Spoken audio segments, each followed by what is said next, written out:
On est vraiment dans un travail de continuité où on cherche à faire le bilan de l'expérience passée dans cette forêt.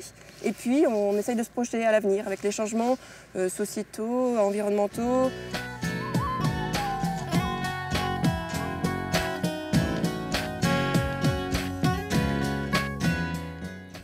Le plan d'aménagement est la clé de la gestion durable des forêts publiques.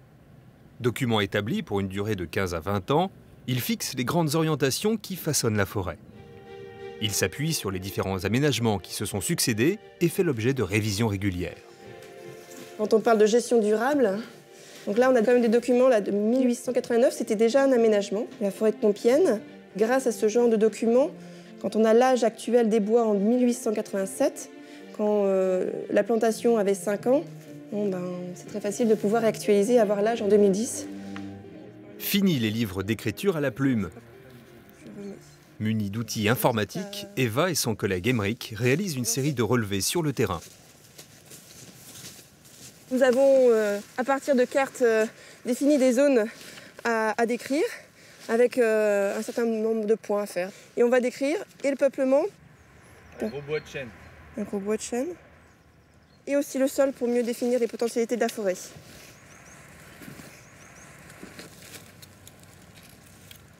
Mon travail, c'est de réviser tous les 20 ans le programme de coupe, de travaux qui sont nécessaires au bon renouvellement de la forêt. Donc, ma première mission, c'est de veiller à ce que cette forêt soit gérée durablement. C'est le cœur de notre métier à l'ONF. Moi, je l'applique en faisant la rédaction de ces plans d'aménagement. Pour cela, Eva transfère les données relevées sur le terrain dans son ordinateur. Donc là, c'est le tableau de synthèse des données à partir duquel les analyses vont être faites, surtout cartographiquement. Avec ce simple tableau, on va avoir des cartes assez diversifiées. Là, par exemple, on a les essences dominantes. Quel est le type d'arbre dominant? En rouge, c'est les résineux. En bleu, c'est les hêtres et puis en vert, les chênes.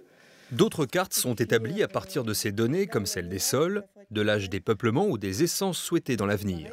L'essence qu'on souhaiterait à l'avenir.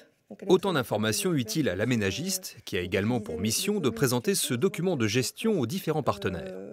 Ils ont besoin d'être informés et c'est vrai qu'à l'occasion de la rédaction d'un nouvel aménagement qui porte quand même sur 20 ans, c'est toujours l'occasion de présentation aux usagers ou aux représentants des usagers. Donc on va rencontrer les élus, mais aussi les habitants. C'est pour ça qu'on a fait des posters aussi pour pouvoir les laisser en mairie et puis qu'ils puissent s'imprégner des nouvelles décisions pour les 20 ans à venir.